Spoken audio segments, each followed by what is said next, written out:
God bless the Pharisees. Where would we be without them? We've learned so many lessons between the interaction between Jesus and the Pharisees. But on the most part, for most of the Pharisees, they were all good men who were striving to live holy lives. They followed a lot of rules, 10 commandments plus another 355 or 65. They worked really hard.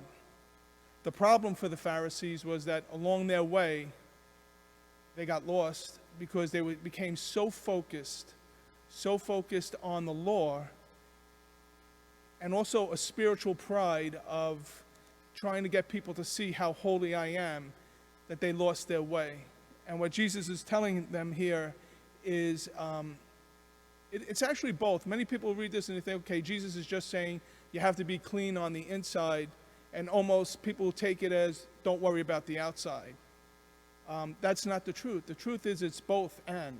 We have to live a life of spiritual cleanness on the outside and on the inside. And it's the inside that fuels the outside, right? It comes from the heart throughout, and people will see. People will just see, right? You hear so many times, St. Francis, right?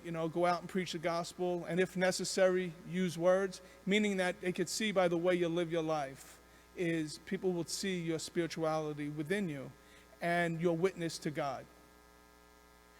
We can learn a lot from this also.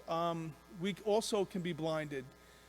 Even us here today, right? I see most everybody here comes here every day to Mass, praying the Rosary. I see a lot of you in the Adoration Chapel. And those are all great things. But that also can lead us, if we get too caught up in thinking about how people see us coming to Mass, going to the chapel, praying the Rosary, but not worrying about other things, can cause us spiritual harm.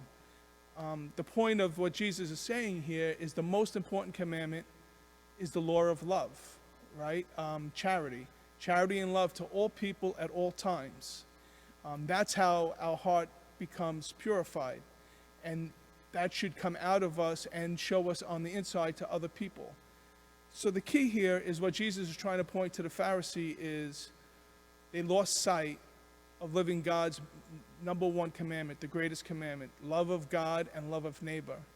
They fell into a spiritual pride of love of self, and how do I advertise myself to other people to show that I'm so holy? So that's something for us to think about as we live our life.